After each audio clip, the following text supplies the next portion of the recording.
The community center was decorated with banners reading Martinez Family Reunion 2025, and the smell of barbecue filled the humid Texas air. I sat at the far end of the picnic table, the spot nobody wanted, right next to the coolers where people would constantly reach past me for drinks. "Alex, grab me a beer," my cousin Raymond said, not even looking at me. I handed him one from the cooler. He didn't say thanks. "So Raymond just got promoted to regional sales director," Aunt Linda announced to the gathered crowd of 30-plus relatives. "His territory covers 5 states now. That's my boy." Uncle Joe bellowed, slapping Raymond on the back. "That's what real success looks like." Everyone clapped. Raymond stood up and took a mock bow, his polo shirt stretched tight over his beer gut. "Speech. Speech," someone called out. "Well, you know," Raymond said, grinning, "it's all about working smart, not hard. Identifying opportunities. Making connections. That's how you move up in this world." More applause. My sister Maria caught my eye from across the table and rolled hers, but she stayed quiet. She'd learned years ago not to rock the boat at these things. "Now, Alex," Dad said, his voice carrying that particular tone, the one that said he was about to embarrass me for entertainment. "Why don't you tell everyone about your job?" I took a sip of water. "I work in security." "Security?" Uncle Joe laughed. "Like a mall cop?" "Corporate security," I said evenly. "Oh, corporate," Raymond said, making air quotes. "So you watch cameras all day. Real prestigious." The cousins snickered. Someone whispered something and more laughter rippled through the group.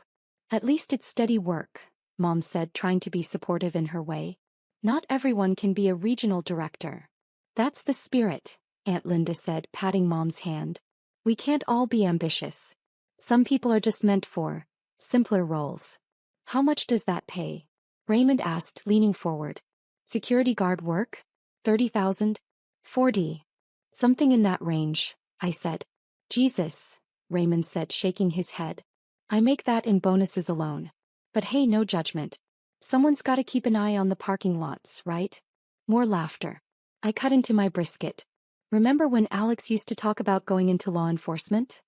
Dad said, and I could hear the disappointment in his voice. "We thought maybe he'd become a detective or something. But I guess security guard was close enough." "Dad," Maria said quietly. "What?" "I'm just saying. We had hopes, that's all." "High hopes," Uncle Joe agreed. "Smart kid like Alex, we figured he'd do something important. But you know what they say, some people just don't have the drive." My cousin Jennifer, who'd married a dentist and never let anyone forget it, leaned over. "Alex, have you thought about going back to school? My husband's dental practice is always looking for office staff. It would be a step up from security work." "I'm good where I am," I said. "See? No ambition," Raymond said, gesturing with his beer. "That's the problem with this generation. No hunger. They're fine with mediocrity." "I wouldn't say mediocrity," Aunt Linda said, though her tone suggested she absolutely would. "Security is important work. Someone has to do it." "Exactly," Dad said. "We're proud of Alex for finding something stable. Even if it's not glamorous." My secure phone, the encrypted one they assumed was just my regular cell, buzzed in my pocket. I ignored it. "The thing about real success," Raymond continued on his 3rd beer now, "is that it requires vision. Leadership. The ability to make decisions that impact hundreds, thousands of people." He looked at me. "No offense, Alex, but watching cameras doesn't exactly develop those skills." "None taken," I said. "I mean, when I close a deal, I'm affecting supply chains across entire regions. Jobs.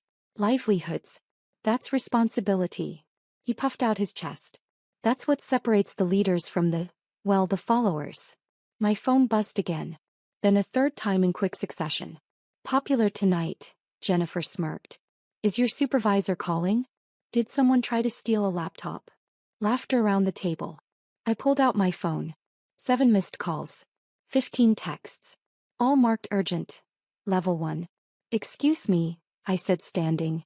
"Uh-oh, security emergency," Raymond said in a mock serious tone. "Someone probably parked in the wrong spot." More laughter. I walked away from the table toward the parking lot and answered the call back. "Deputy Director Martinez," a tense voice said immediately. It was Sarah Chin, my assistant director.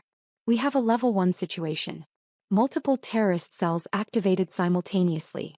The director needs you at command immediately. My entire body went cold. How many cells? 17 confirmed. Coordinated attacks planned for major metropolitan areas. NSA intercepted the communications 20 minutes ago. We've got 2 hours, maybe less. Where's the director? In the air, returning from Brussels. He's 40 minutes out. He's ordering you to take command until he arrives. The entire Joint Task Force is assembling now. FBI, CIA, DHS, NSA, DoD. They're waiting for your authorization to move. I looked back at the picnic tables. My family was laughing, eating, completely oblivious. How credible is the threat? 97% confidence. Alex, this is real. We need you now. Bring them here, I said. Sir. My family's reunion. Valley View Community Center, Austin. Bring the entire command structure here. We'll run it from the parking lot. Pause. Deputy Director, are you certain? We don't have time for me to drive to the field office. Set up a mobile command center. Full communications suite. Get me video links to all field offices and agency heads. 30 minutes. Sir. Mobilizing now. I hung up and walked back to the table. Everyone was deep in conversation except Maria, who was watching me with a concerned expression. Everything okay? She mouthed. I nodded and sat down. Raymond was in the middle of another story. So I told the client, you want quality? You pay for quality. That's the kind of tough negotiation that closes deals. You have to be willing to walk away. That's real business acumen, Uncle Joe said admiringly. It's about leverage, Raymond continued. Understanding power dynamics. Knowing when you have the upper hand. He glanced at me. Stuff you don't really learn watching security monitors. Probably not, I agreed. My phone buzzed. Sarah, 20 minutes out. Full tactical team. Satellite uplinks. Every agency head is standing by. You gonna answer that? Dad asked, annoyed. Can't you just enjoy family time? Work is calling, I said simply. On a Saturday? Aunt Linda's kid. That's what happens in those low-level positions. No respect for your personal time. When you're actually in charge, Raymond said, people wait for you. They don't call you on weekends demanding you handle every little crisis. My phone rang. I answered it on speaker before anyone could comment. Martinez. Deputy Director, this is General Hammond at the Pentagon. His voice was crisp, military precise. We have F-16s ready to scramble for aerial surveillance of the target zones, but we need your authorization to move them into position. The table went silent. Raymond's beer stopped halfway to his mouth. General, what's the current threat assessment? Asked my voice calm. 17 simultaneous targets. Major cities. Our best window for intervention is the next 90 minutes. After that, the cells go dark and we lose them. Authorization granted. Move the aircraft into position but maintain holding pattern until I give the word. I don't want to spook the targets before we have all teams in place. Understood, Deputy Director. Standing by. I hung up. You could have heard a pin drop. Deputy Director? Dad said weakly. My phone rang again. I answered. Martinez. Sir, this is Director Williams. The FBI director's voice was tight with stress. I'm 25 minutes from landing. Sarah briefed me on your mobile command plan. Unconventional, but given the timeline, I support it. Can you hold the fort until I arrive? Sir. All agencies are coordinating through me.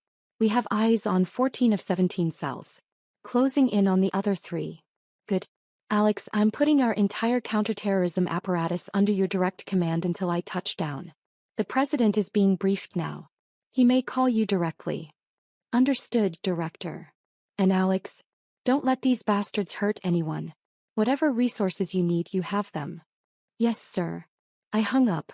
The phone immediately buzzed with incoming video calls. I could see notification after notification stacking up. Raymond's face had gone white. You're the FBI Deputy Director? Counterterrorism Division, I said, scrolling through the alerts. I've held the position for 2 years. But you said security, Uncle Joe stammered. National security. You assumed I meant building security. A convoy of black SUVs turned into the parking lot, moving fast. Then more vehicles. Tactical vans, communications trucks, unmarked sedans. Within seconds, the parking lot looked like a scene from a movie. Sarah Chin stepped out of the lead vehicle, phone pressed to her ear, surrounded by agents in tactical gear. She was 50 years old, 25 years with the Bureau, and one of the sharpest minds in counterterrorism. Behind her, a team was already setting up a mobile command center. Satellite dishes deploying, screens flickering to life, dozens of personnel moving with practiced efficiency. Deputy Director, Sarah said, approaching the picnic area. She handed me a tablet. Current status. 14 cells located and under surveillance. SWAT teams in position at each location. CIA has identified the funding source. NSA has the communication intercepts. Everyone's waiting for your go order. I scanned the tablet. 14 different cities. 17 terrorist cells. Hundreds of potential casualties if we failed. Where are the missing 3 cells? I asked. Chicago, Seattle, and Miami. We have partial intelligence but no confirmed locations yet. How long until we lose the window? 75 minutes, sir. I looked at the data, my mind racing through scenarios, probabilities, risks. Around me, my family sat frozen, forks suspended in midair, mouths open.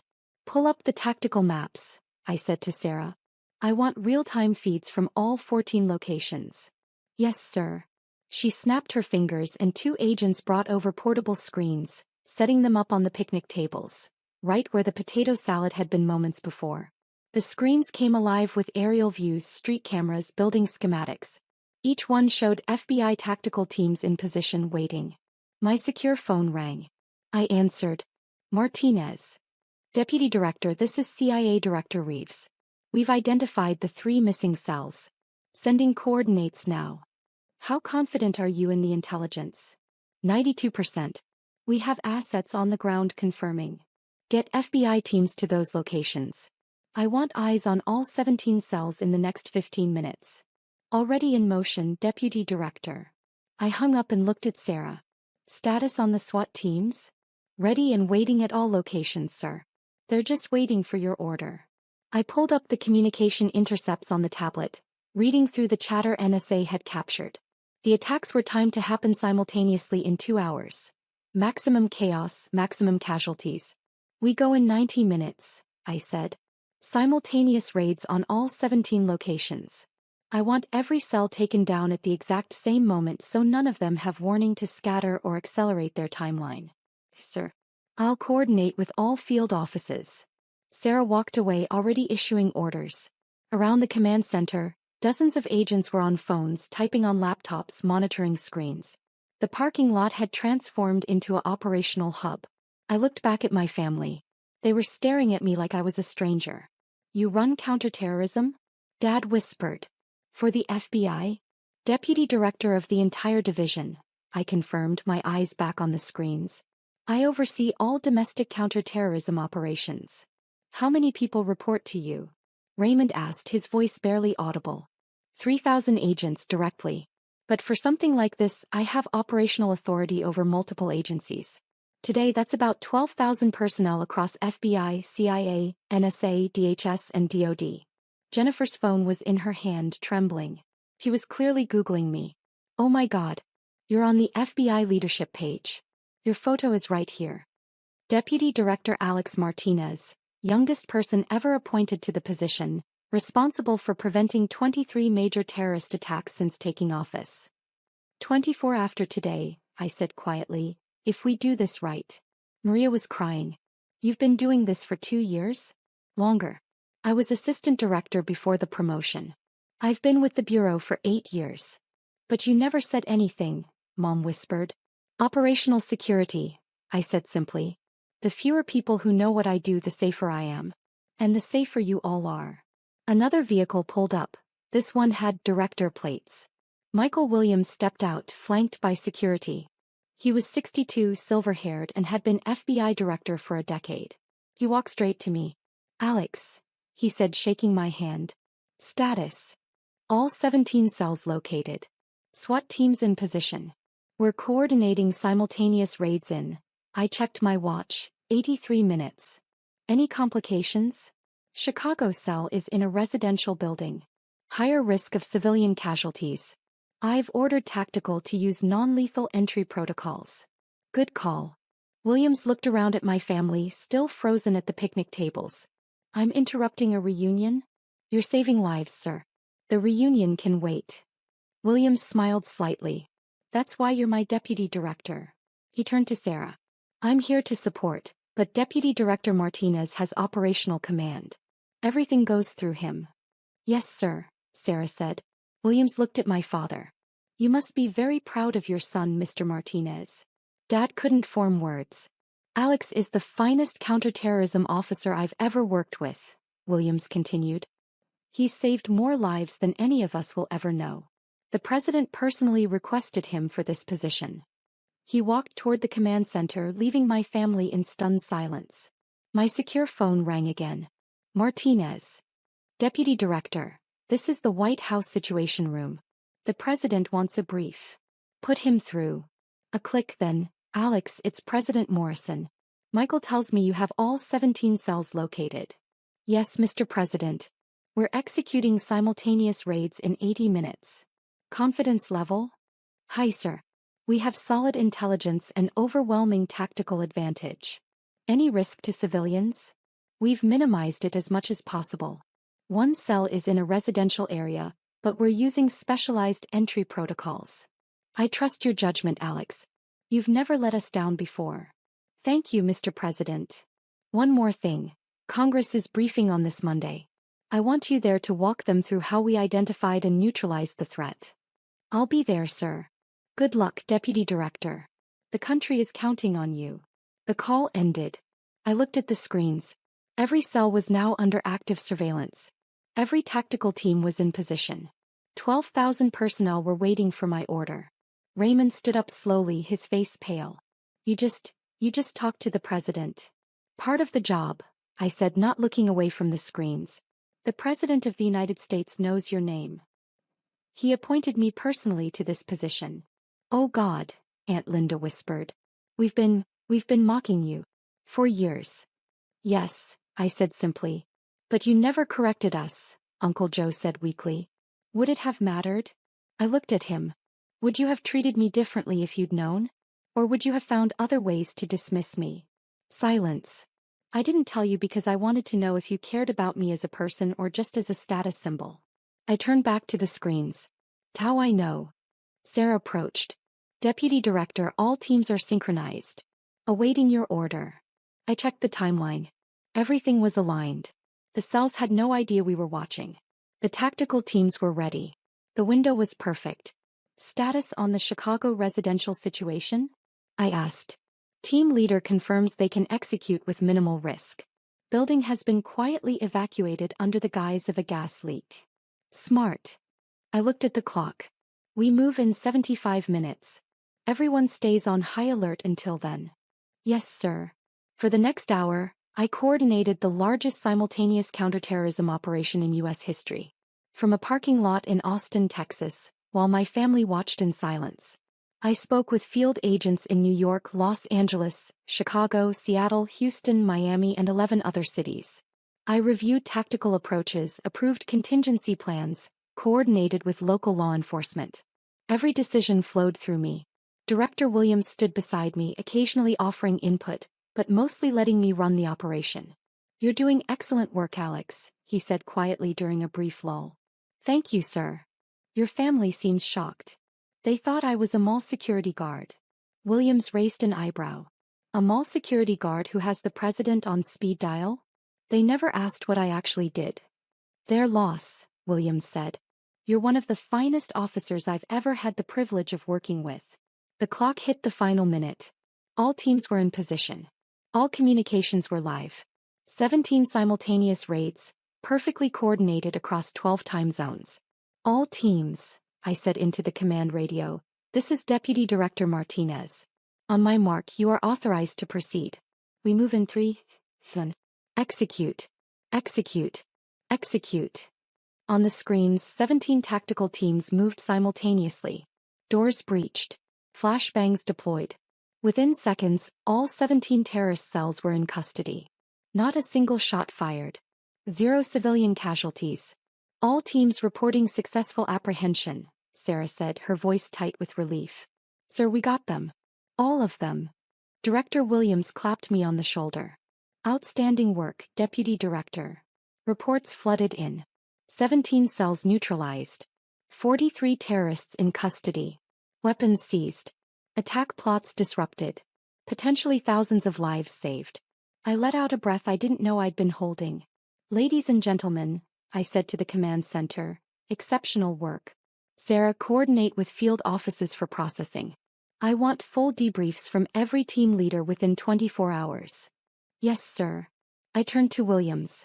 Sir, I'll have the full operational report on your desk by tomorrow morning.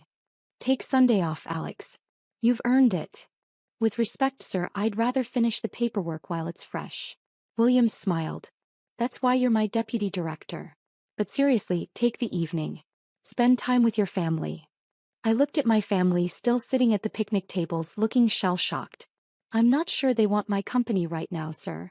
Then they're fools, Williams said bluntly. He raised his voice. Ladies and gentlemen, your son and brother just saved thousands of American lives. You should be honored to know him. He walked to his vehicle, leaving me standing there. The command center began packing up. Within 30 minutes, the parking lot was clearing out. Sarah was the last to leave. Hell of a way to spend a family reunion, sir, she said. Could have been worse. True. We could have failed. She smiled. Good night, Deputy Director.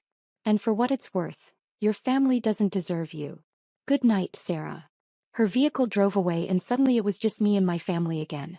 The parking lot was empty. The picnic tables were scattered with cold food and abandoned plates. Raymond stood up first. Alex, I don't even know what to say. That's a first, I said. We were so wrong about you. All of us. For years. Yes, you were. Can we?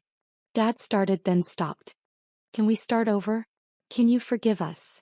I looked at each of them. Dad, Mom, Uncle Joe, Aunt Linda, Raymond, Jennifer, all the cousins who'd laughed at me.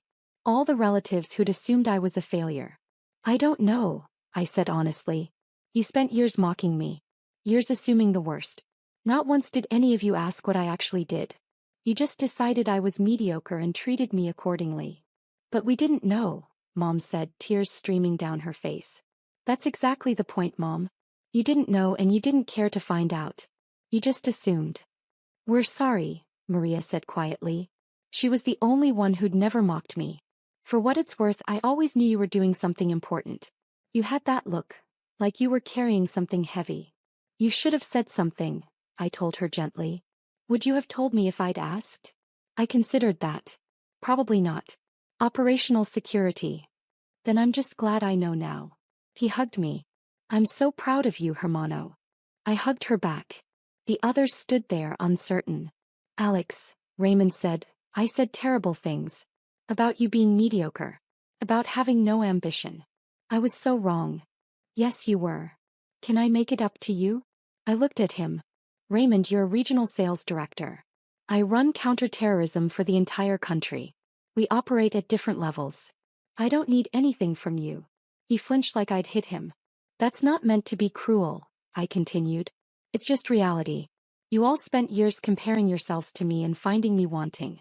Now you know the truth and suddenly you want a relationship. But nothing has changed except your perception. Everything has changed, Dad said. We see you now. Really see you. Do you? I asked. Or do you just see my title? No one had an answer. I need to think about this, I said.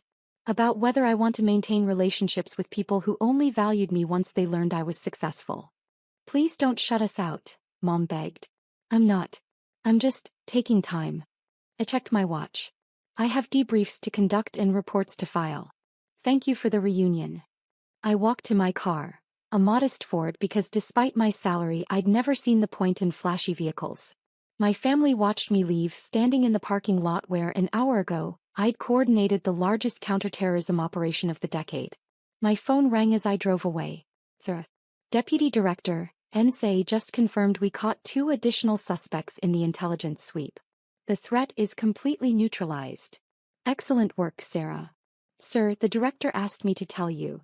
The president wants you at the White House tomorrow for a commendation ceremony. Of course he does, I said, smiling slightly. Also, CNN is already running the story. FBI disrupts major terror plot. You're going to be on the news. Send the media requests to public affairs. I don't do interviews. Already done, sir. Oh, and Deputy Director? Your family is probably Googling you right now. Let them.